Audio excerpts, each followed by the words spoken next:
भगवान सत्य है। सत्य कौन है? जो कभी साथ नहीं छोड़ता। सत्य कौन है? जो ना दबाने से दबे, ना छुपाने से छुपे। कहते हैं ना, सत्य एकदम एक दिन सामने आ ही जाता है, उजागर हो ही जाता है। तो सत्य जो न दबाने से दबे, न छुपाने से छुपे, उसको सत्य कहते हैं, उसको सत्य कहते हैं। और जो कभी साथ न छोड़े, वो सत्य है। क्या भगवान हमारा कभी साथ छोड़ते हैं? बोलिए ना। सब दुनियादारी साथ छोड़ देगी। आज आपका चाहे कोई कितना भी करीबी हो, कितना भी प्यारा हो, कभी तो थोड़ा दूरी हो जाती है। आपका कोई रिश्तेदार अभी प्यारा दिल्ली में बैठा होगा, कोई कलकत्ता में बैठा होगा, कोई अमेरिका में बैठा होगा, कोई यहाँ से बाहर दूसरी कॉलोनी में बैठा होगा। सब थोड़ा थोड़ा दूर रहते हैं हमसे। कोई दुनिया में हमारे हमेशा करीब नहीं रह सकता, लेकिन अकेला दुनिया में एकमात्र हमारे सबसे करीब 24 घंटे, जन्म से पहली सांस से लेके अंतिम सांस तक अगर कोई हमारे साथ रहा और रहेगा, तो वो एकमात्र तुम्हारे भगवान, तुम्हारे ठाकुर जी। ऐसे संग संग डोलेंगे, संग संग चलेंगे, संग संग आगे पीछे, आगे भी नहीं चलेंगे। भक्त जानता क्यों नहीं देख पाता? हम क्यों नहीं देख पाते भगवान? क्योंकि हमारी नजर आगे रहती है। ठाकुर जी की आदत क्या है? कहां चलते हैं वो भक्तों के साथ? तो है ही है, पर एक और भाव है, वो भक्तन पाछे यूं फिरे जो बछड़ा संग गाय।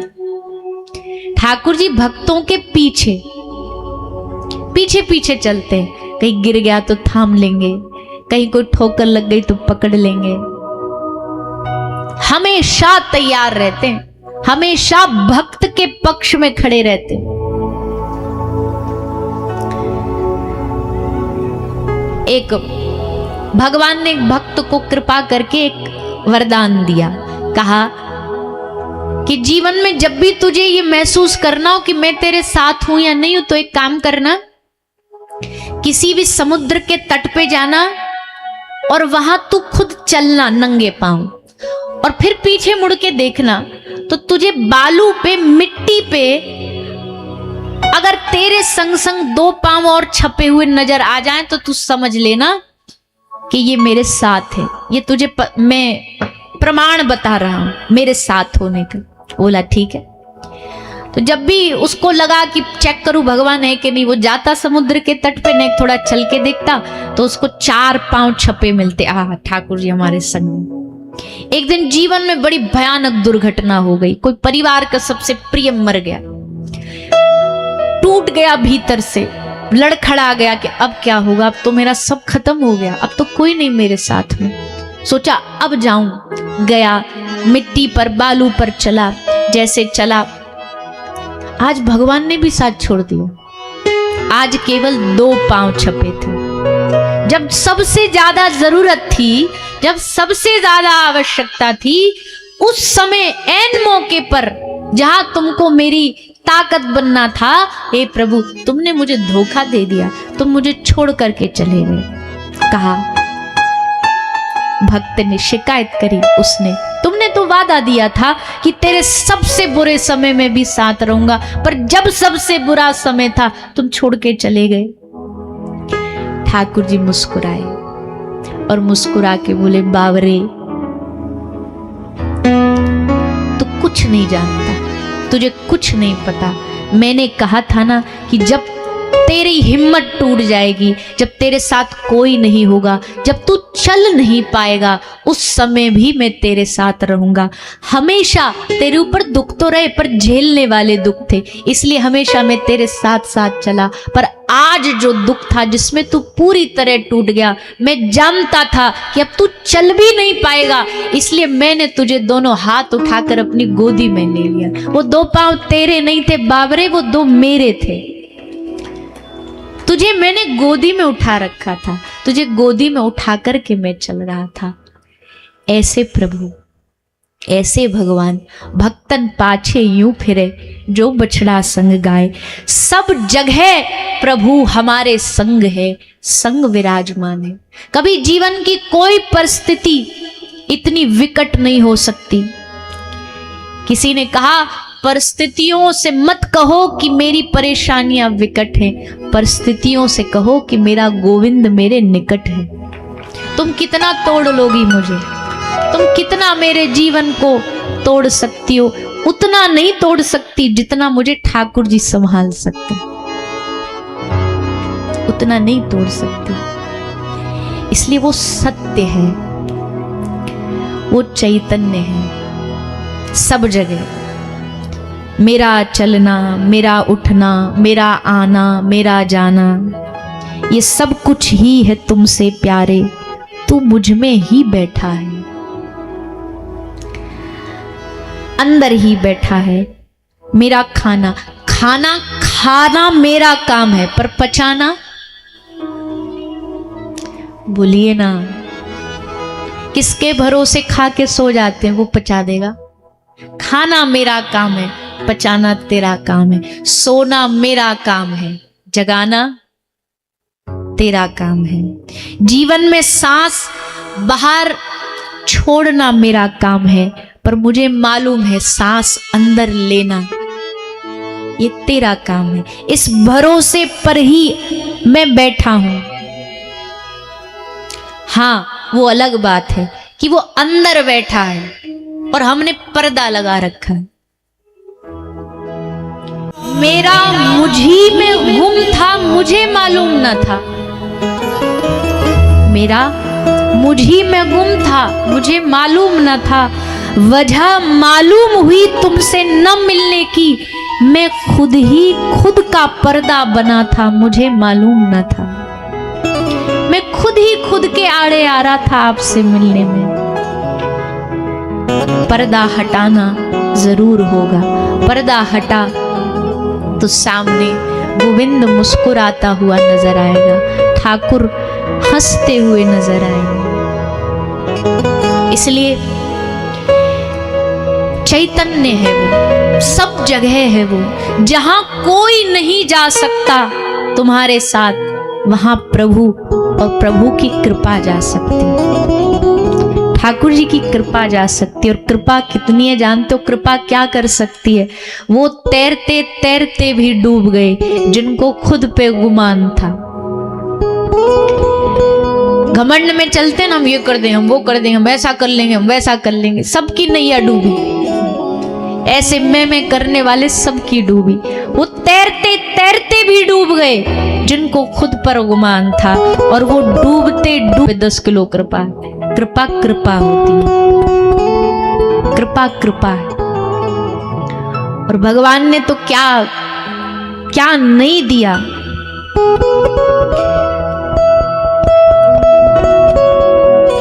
मांगी थी एक कली, उसने उतार के हार दे दिया। मांगी एक कली, उसने उतार के हार दे दिया। चाही थी एक धुन, उसने सितार दे दिया। आज हमें कुछ ज्यादा ही शायरी नहीं याद आ रही, इतनी हम बोलते नहीं है कथा में, पर आज लगता कुछ शायर बैठ गया है भीतर। मांगी थी एक कली, उसने उतार के हार दे दिया।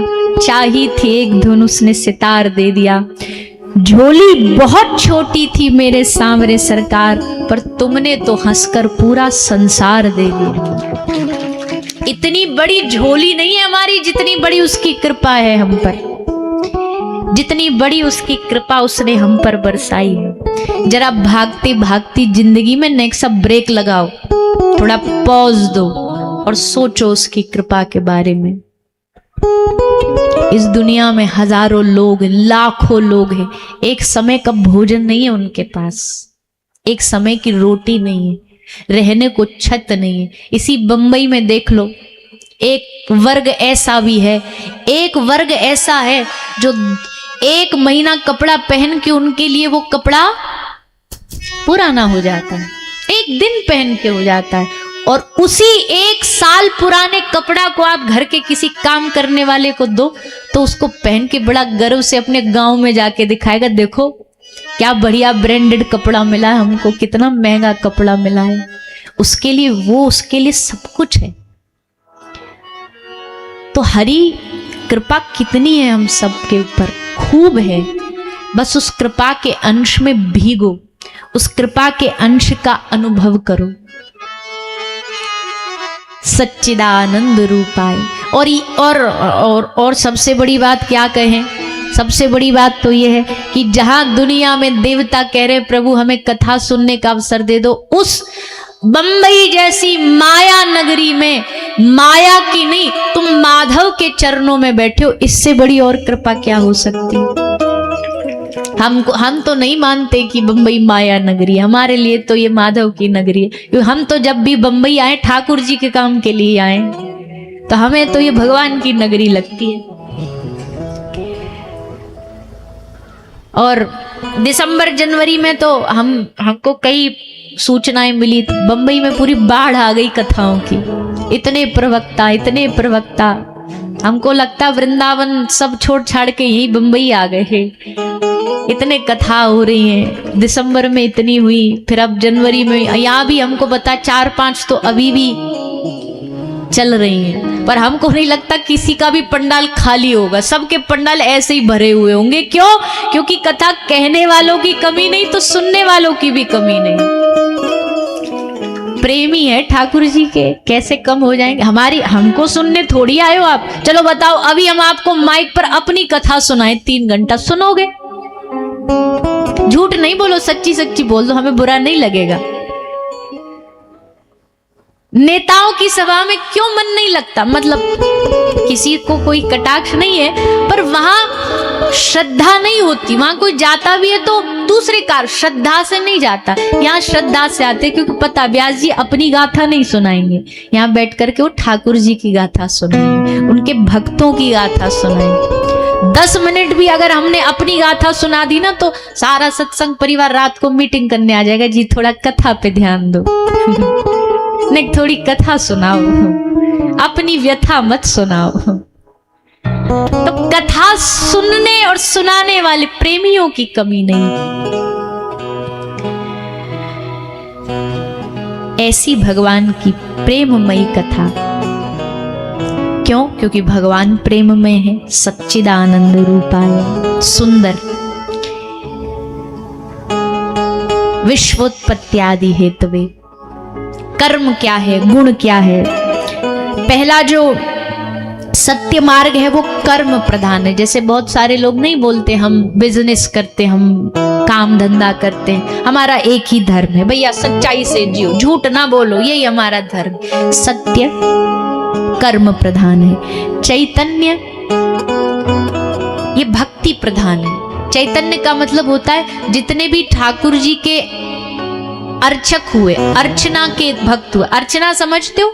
भगवान की जो सेवा करी जाती है, ठाकुर जी को श्रृंगार किया जाता है, आरती, भोग, आरोग, ये सब अर्चना में माना, ये अर्चन भक्ति मानी जाती है। तो जितने भी अर्चन भक्ति के लोग हैं, ये भगवान को चैतन्य मानते हैं, है वो साक्षात उनका भगवान है, प्रभु ही विराजे। और वो नहीं भी, अगर वो मूर्ति है भी, हाँ माना मूर्ति ही होती है, पर उस मूर्ति की पूजा बाजार में वो मूर्ति रखी होती है, दुकानदार के दुकान पे उसकी कोई पूजा नहीं होती। वही मूर्ति दुकानदार क्या रखी है, कोई आरती करता है उसकी, कोई फूल चढ़ाता है उसे, बाजार में बेचने के लिए रखी है। और जब आप उससे खरीद भी लोगे ना कि भैया हमें एक मूर्ति पैक कर दो, तो उस मूर्ति को एक डब्बे में पैक करके देगा, डब्बे में पैक करके बांध के। कोई बड़ी मूर्ति है तो लकड़ी के डब्बा में रख के उसको कस के बांध देंगे और फिर उसको ट्रांसफर कर देंगे। अब तक भी उसमें कोई चैतन्यता नहीं, अब भी वो पत्थर ही है, अब भी वो मूर्ति है। लेकिन जैसे घर आई और भक्त ने उसमें अपना भाव डाला, अब वो पत्थर नहीं बचा, अब वो चैतन्य भगवान बन गए। अब तक दुकान में ना उसका भोग लगता था, ना आरती होती थी, ना फूलमाला चढ़ाई जाती थी। अब भक्त क्या कह रहा है, भूख लग रही होगी, ठाकुर जी के भोग का समय हो गया, चलो भोग लगाओ। सोने का समय हो गया, चलो सुलाओ। जगाने का समय हो गया, जगाओ। मतलब मूर्ति को चैतन्य बनाने का काम एक भक्त का भाव करता है। भगवान कह रहे हम तो पत्थर है भैया, जान तुम डालो हमने, तुम डालोगे हम वैसे ही बन जाएंगे। लोग कहते भक्त भगवान के कंट्रोल में है। हमको लगता उल्टा है, भगवान भक्त के कंट्रोल में है। उन्होंने तो छोड़ दिया अपने आप को तुम्हारे घर में, अब तुम उनको जैसा 10 दिन में नहलाना 10 दिन में नहलाओ। कई लोग होते हैं वो महीना महीना भर तक ठाकुर जी ऐसे ही बेचारे, महीना नहीं, वो पिछली जन्माष्टमी कपड़े बदले थे, अब अगली जन्माष्टमी बदलेंगे। तो अब फिर भी वो तो बैठे हैं, हंसी रहे बेचारे। ठाकुर जी की एक दुविधा और है, परेशानी और है। ठाकुर जी की मूर्ति अधिकांश जो आती है मुस्कुराती हुई आती है। अब बेचारे नाराज हो नहीं सकते, गुस्सा हो नहीं सकते, ना खिलाओ तो भी हंस रहे हैं, खिला दो तो भी हंस रहे हैं, मुस्कुरा रहे हैं। पर चैतन्यता भक्त को उनमें डालनी पड़ती है, भक्त डालता है। तो भैया एक तो ये नया साल चल रहा है, हम तो कहेंगे इस नव वर्ष में ठाकुर जी की खूब सेवा में आपकी रुचि हो जाए, आपका मन लग जाए। ये 7 दिन की कथा आपके घर में, आपके ठाकुर जी में चैतन्यता और ला दे, आपके हृदय में उनके प्रति भाव और ला दे। हम तो ऐसी प्रार्थना करते। तो सच्चिदानंद रूपाय विश्वोत्पत्त्यादि हेतवे तापत्रय विनाशाय, तीनों तापों का नाश करने वाले भगवान श्री कृष्णाय वयम नमः। श्री ठाकुर जी, किशोरी जी को हम प्रणाम करते। प्रणाम का मतलब अब ये 7 दिन कथा के हम अपने आप को समर्पित कर देते। प्रणाम का मतलब यही होता है, चरणों में झुकने का मतलब है समर्पित होना। तो किसके चरणों में समर्पित करते? बोले श्री कृष्णाय वयम नमः। श्री ठाकुर जी और उनके वाम भाग में विराजी हमारी श्री किशोरी जी, दोनों के चरणों में प्रणाम करते हुए भागवत का शुभारंभ होता है। किशोरी जी हम इसलिए साथ में लेते हैं, हम क्या लेते हैं मतलब भागवत में लिखा है श्री का मतलब राधा, तो इसलिए संग में उनको लिया जाता है। कभी कभी मान लो कुछ गलती हो गई, कुछ त्रुटि हो गई, कुछ गड़बड़ हो गई, तो उसको श्री किशोरी जी ऐसे ही थोड़ा सा ठाकुर जी को साधते हुए, थोड़ा समझाते हुए हमारा पक्ष ले लेती है। अरे छोड़ो ना, बालक है बेचारा, कोई बात नहीं। पक्ष लेने के लिए एक तो चाहिए, पक्ष लेने के लिए अगर एक ही भी ना हो तो नहीं, अड्डू भी, दोनों ही एक जैसे। अब घर में माता पिता हो, अब दोनों ही एक ही पक्षी हो जाए तो बच्चे का तो सब खत्म हो जाए। उनमें एक तो चाहिए जो एक, अगर विपक्ष में बैठा तो कोई एक तो हो जो पक्ष में कहे कि नहीं जी ऐसा नहीं करो, ऐसा नहीं सोचो। तो ठाकुर जी कभी कभी ने हमारे अवगुणों को देख के नाराज भी हो जाएं, तो श्री जी एक ब्रज की भाव में कहते कि एक बार ठाकुर जी ने श्री किशोरी जी से पूछा, हे श्यामाजू हम आपको कैसे प्रसन्न करें? दुनिया के सब प्रियतम अपनी प्रेयसी को कुछ ना कुछ उपहार देते हैं तो प्रेयसी खुश हो जाती है।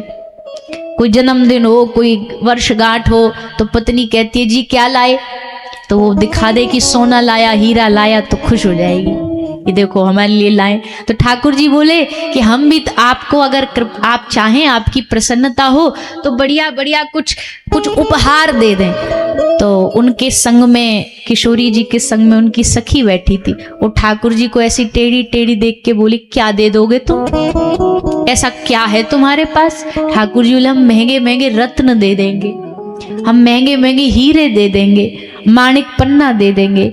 एक बोली जिन पन्ना हीराओं की तुम बात कर रहे हो, रत्नों की बात कर रहे हो, ऐसे रत्नों को तो हर रोज हम झाड़ू लगा करके बाहर फेंक देते।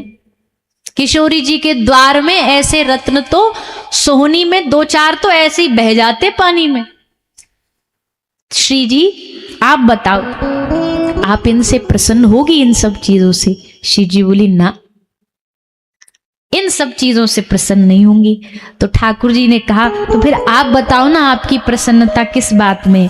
आपकी प्रसन्नता जिस चीज में होगी हम वही करेंगे। तो सुनो श्री जी ने क्या कहा। श्री जी कहती है कि श्याम सुंदर आपके करोड़ों नाम है, आपके करोड़ों नाम है, आप श्याम सुंदर हो, आप कृष्ण हो, आप गोविंद हो, लेकिन मैं तो आपको तब मानूंगी, मैं आप पर तब प्रसन्न होंगी जब कोई आपको दीन बंधु कह करके बुलाएगा, जब कोई आपको पतित पावन कह करके बुलाएगा, जब आप पतितों का कल्याण करोगे, आप ज्ञानियों के बंधु हो, आप योगियों के बंधु हो। ये बात तो बहुत छोटी है, असल में आनंद तो मुझे तब आएगा जब आप निम्न से निम्न अपराध से भरे हुए पतित का भी कल्याण कर दोगे। ये मेरे लिए सबसे बड़ा उपहार होगा। ठाकुर जी को श्री जी निवेदन करती हैं कि जो पापी भी हो ना, पतित भी हो, आप उसको अपना लो, तब मेरी प्रसन्नता होगी। ऐसी परम दुलारी करुणामयी किशोरी जी। देखो, प्रश्न उत्तम होता है तो उपदेश देने वाले का उपदेश भी तभी निकलता है। प्रश्न बढ़िया होगा तो उत्तर भी अच्छा निकलेगा। प्रश्न करने के लिए भी अच्छा अध्ययन चाहिए। प्रश्न भी हर कोई नहीं कर सकता है, क्योंकि उल्टे सीधे प्रश्न तो दुनिया कर ही देती है। अब उस प्रश्न से अगर आध्यात्मिकता का कोई लेना देना नहीं हो तो उत्तर देने वाला भी क्या उत्तर देगा, क्या बोले। हमारे पास एक आध बार ऐसा जीवन में अनुभव होता, कोई लड़की आई भगी भगी, बड़ी सीरियस होकर के, बड़ी दूर से आई भगी भगी, हमको कुछ पूछा, हमको लगा कोई बड़ा ही ब्रह्म ज्ञान लेना होगा। सो बेचारी इतनी दूर से हाँफती भई आई है, इतनी सांस चल रही है, बोले हमको पूछना। हम लोग बोले देव बताओ बहन क्या पूछना है। बोले हमको पूछना है बालों में क्या लगाती हो। हमने कहा लो गई भैंस पानी में। इतने इसके लिए इतना इम्पोर्टेंट प्रश्न पूछने तुम सांस चढ़ती भई आई हो यहाँ पे। अब क्या बोलेंगे इसमें, क्या उत्तर देंगे बताओ। कौन सा प्रवचन प्रवाहित होगा इसमें, कौन सा उपदेश प्रवाहित होगा।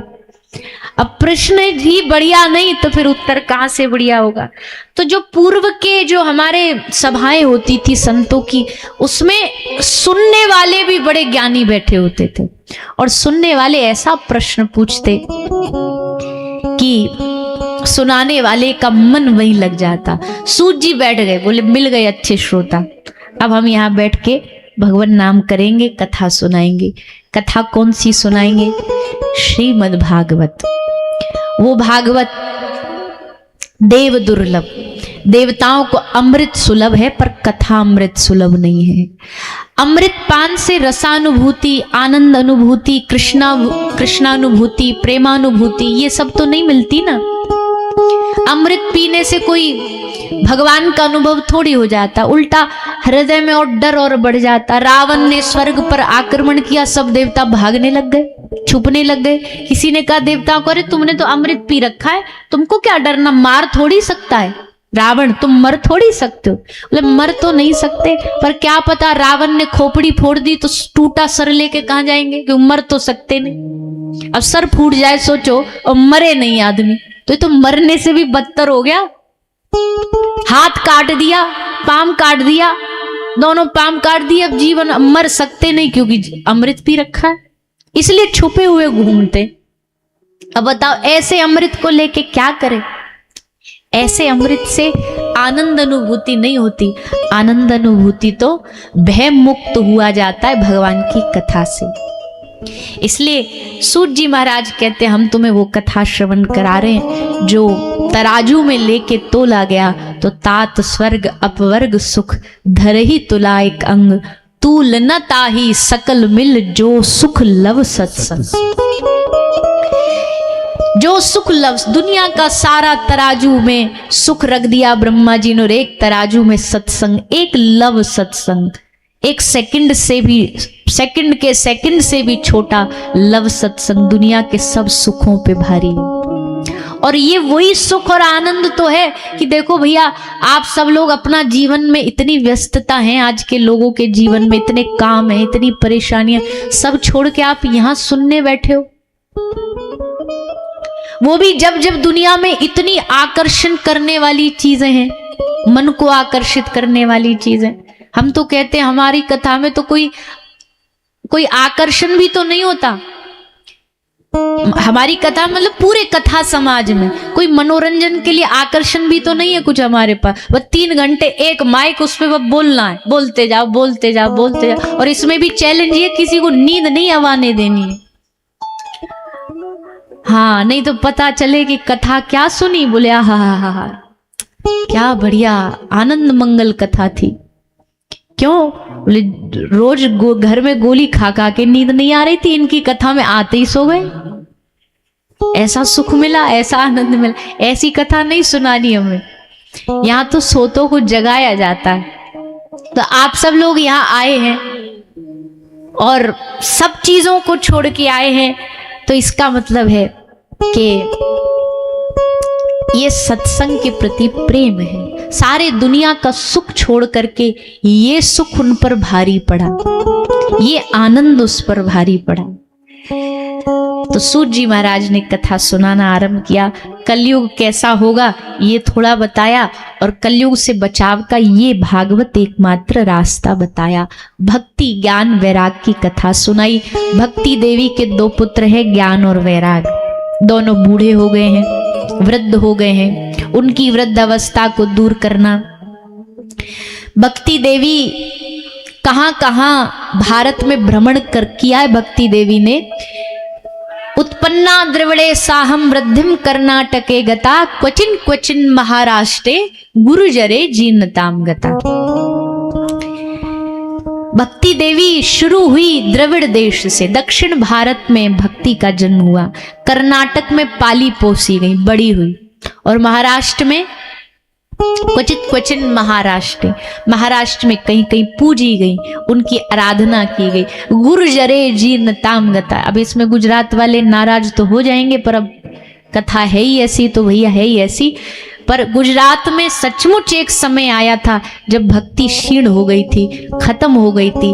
पर जब भक्ति खत्म हो गई, जब भक्ति को दोबारा प्रकट करना था, तो भक्ति को प्रकट करने के लिए वहां क्या करना पड़ता है?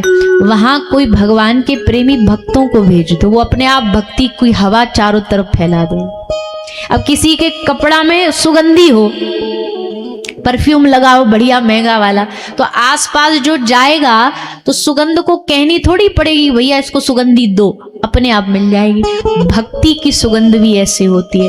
एक भक्त एक जगह जाता है, पर एक अकेला भक्त पूरे वायु को, पूरे वातावरण को, पूरे समाज को, और हम तो कहते पूरे देश को बदल देता, पूरे देश को बदल देता। एक संत की वाणी पूरे देश को बदलने की ताकत रखती है, हृदय को बदलने की ताकत रखती है।